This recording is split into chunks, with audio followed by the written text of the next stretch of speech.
Main exam कक्षा 12वीं Hindi subject से महत्वपूर्ण क्वेश्चन लेकर आ गया हूँ इस वीडियो में। आपको बने रहिए वीडियो को अंत तक, तभी आपके अच्छे से समझ में आएगा और क्वेश्चन क्या है, क्या इसका आंसर होगा, क्या अर्थ निकलेगा, यही सब आपको मैं बताऊंगा। तो आप करना क्या है, आपको वीडियो को सब्सक्राइब ज़रूर करिए और शेयर भी कर दीजिए, ताकि अगला वीडियो आपको मिलता ही रहे मेरे चैनल से। तो आपको करना क्या है, कक्षा 12वीं का इम्पोर्टेंट क्वेश्चन लेकर आ गया हूँ मैं। तो आपको याद करना है और लिखना भी है।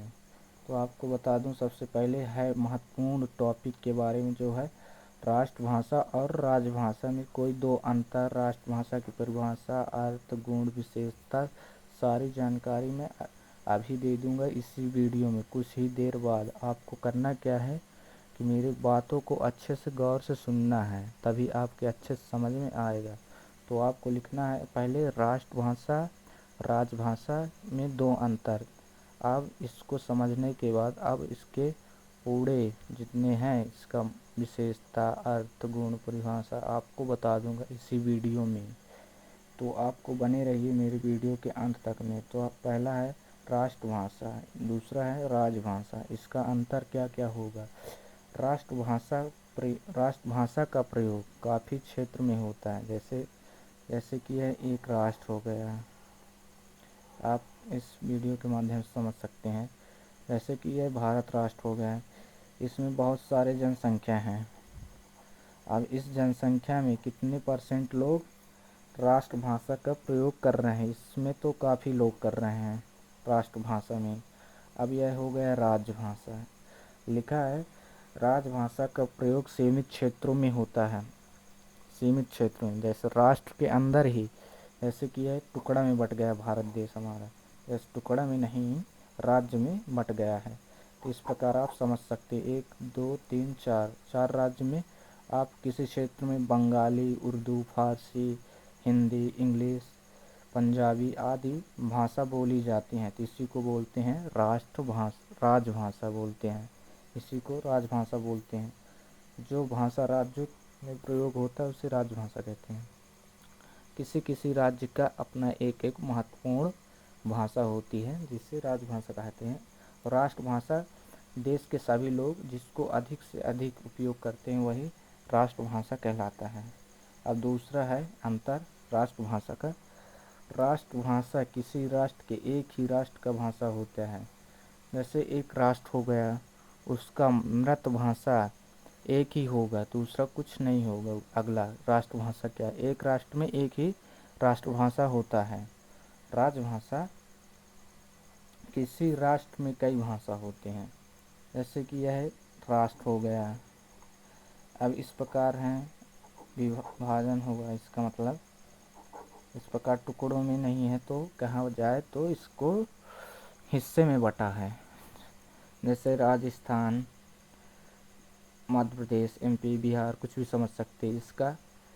इसमें बिहारी बोला जाएगा, इसमें हिंदी, राजस्थानी, पंजाबी, उर्दू, यही होता है। राष्ट्र एक ही है, पर भाषा अलग अलग बोली जाएगी अलग अलग राज्य में, यही होता है। दूसरा, राज्य किसी राष्ट्र में कई भाषा हो, राजभाषा किसी राष्ट्र में कई भाषा होती है। अब इसका अंतर तो समझ लिए आप। अब आपको करना क्या है, राष्ट्रभाषा है क्या, इसके बारे में आपको बेहद इम्पोर्टेंट है क्वेश्चन। यह कक्षा 12वीं के लिए और 11वीं में भी पूछा जाता है यह क्वेश्चन। यह नहीं कि यह सिर्फ 12वीं बस के लिए, यह क्वेश्चन 11वीं में भी पूछा जाता है। तो आपको मैं बता दूं, राष्ट्रभाषा किसे कहते हैं, अर्थ, परिभाषा, गुण, इसका क्या होगा। तो आपको बने रहिए वीडियो में, तभी आपको इस पन्ना को रख लूँ, तभी आपको अच्छे से समझाऊंगा।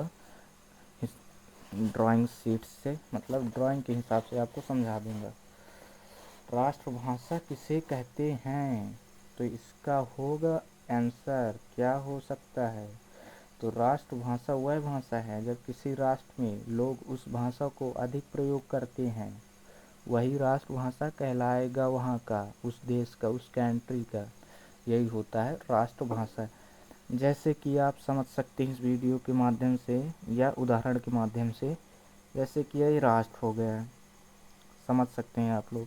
यहाँ के जितने भी जनता हैं सबसे अधिक जिस भाषा का प्रयोग होगा वहाँ वही हो जाएगा राष्ट्रभाषा। तो आपको राष्ट्रभाषा किसे कहते हैं यह होगा बड़ी ही आसान शब्द में निकलकर आपका आंसर आ गया। अब मिला उदाहरण। उदाहरण देख लेते हैं। आइए, उदाहरण है हमारे देश में हिंदी भाषा राष्ट्रभाषा है। हमारे देश है जो भारतीय देश है, हमारे देश में राष्ट्रभाषा हिंदी ही है। अब अगला है राज्य भाषा किसे कहते हैं। राज्य भाषा होता क्या है, परिभाषा, अर्थ, इसका कई प्रकार के क्वेश्चन घुमा फिरा कर पूछ देगा तो आपको लिखना वही है आंसर। जैसे पूछ दिया परिभाषा लिखिए, किसे कहते हैं, क्या है, इसका सभी का आंसर एक ही होगा। क्वेश्चन अलग अलग बना के दिए वो उसका अलग बात है। आपको लिखना है राज्य भाषा का शाब्दिक अर्थ होता है काज काज की, राज काज की भाषा है, अर्थात जो भाषा देश के राजकीय कार्यों के लिए प्रयुक्त होता है उसे राजभाषा कहा जाता है। राजकीय कार्य के लिए जो भाषा प्रयुक्त होता है उसे राजभाषा कहा जाता है। आपको बेहद ही आसान शब्द में बता दिया हूँ। आपको अच्छा से समझ आ ही गया होगा, मैं 100% गारंटी लेता हूँ आपको अच्छे समझ में आ गया होगा और आपके दिमाग में भी अच्छे से चढ़ जाएगा। अब आपको 2 से 3 दिन इसको लिख लेना है, इसको रिपीट भी करना, तभी आपके समझ में अच्छे से आएगा, नहीं तो आपके समझ में नहीं आ सकता। एक बार पढ़ने से कुछ नहीं होता मेरे भाई, 2-3 बार पढ़ना पड़ता है एक ही क्वेश्चन का आंसर या एक ही क्वेश्चन। तो राजभाषा का शाब्दिक अर्थ राजकाज की भाषा है, अर्थात जो भाषा देश के राजकीय कार्यों के लिए प्रयुक्त होता है उसे राजभाषा कहते हैं। जैसे कि हमारे संविधान बनाने में, भारतीय संविधान है या जैसे कि भारतीय संविधान, इसको बनाने में राजभाषा का ही प्रयोग किया गया है। जैसे कि इसमें लिखा है राजकाज की भाषा, अर्थात शासकीय मतलब राजकीय कार्य शासकीय कार्यों के लिए प्रयुक्त होने वाली भाषा को राजभाषा कहते हैं।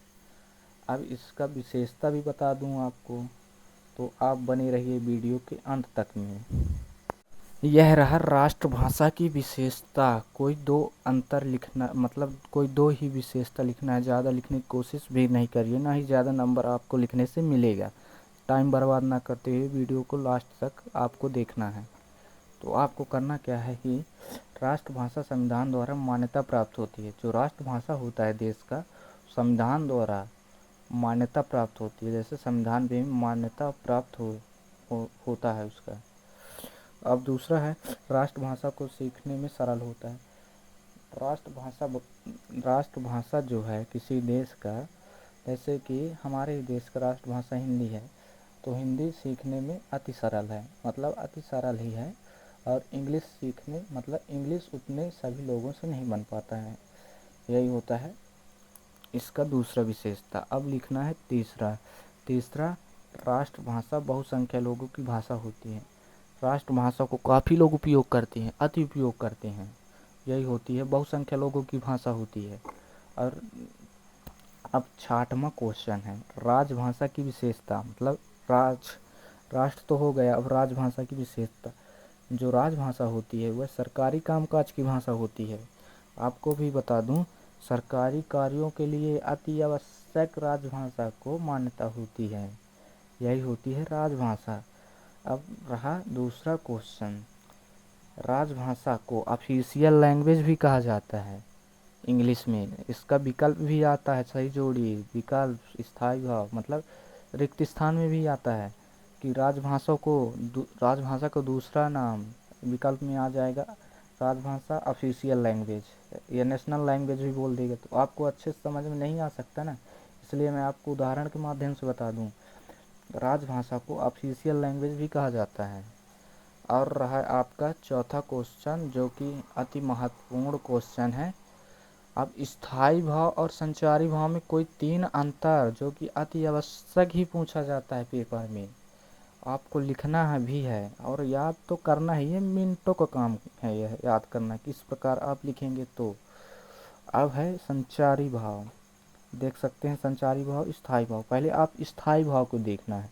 स्थायी भाव की संख्या 10 होती है। जैसे कि रस के स्थायी भाव यही होता है, रस के जो स्थायी भाव होते हैं वही होती है स्थायी भाव, जिसका है स्थायी भाव 10 होते हैं।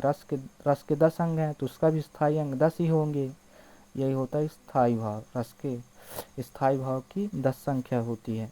संचारी भाव क्या है? संचारी भाव की संख्या 33 होती है। क्या होती है? संख्या 33 होती है। और आ जाना है दूसरा अंतर लेके आया हूँ। एक रस का एक ही स्थायी भाव होता है। जैसे कि श्रृंगार रस हो गया, उसका एक ही हो जाएगा कि क्या कहते हैं उसको, श्रृंगार रस का स्थायी भाव रति होगा और कुछ नहीं होगा आगे, न ही इसका दूसरा नाम, न ही इसका तीसरा, न अगला, कुछ भी नहीं। तो श्रृंगार रस की स्थायी भाव रति होगा, शांत रस का स्थायी भाव निर्वेद, एक रस का एक ही स्थायी होगा। इस आपको लिखना क्या है? एक रस का एक ही स्थायी भाव होता है। आपको यही लिखना है, आपको 100% नंबर मिलेगा। आप यह ना सोचिए कि 60 है, कम है, मतलब छोटा वीडियो के माध्यम से आप बता रहे हैं छोटे वाक्य के हिसाब से, तो आपको नंबर नहीं मिलेगा। नंबर फुल मिलेगा मेरे भाई। आप सही लिखने की कोशिश करो बस, और कुछ नहीं देखना है, और राइटिंग्स लिखना है। अब आ गया संचारी भाव का दूसरा अंतर। जैसे कि लिखा है, एक रस का संचारी भाव कई होते हैं, मतलब एक संचारी भाव का कई स्थायी भाव होते हैं। जैसे एक संचारी भाव हो गया,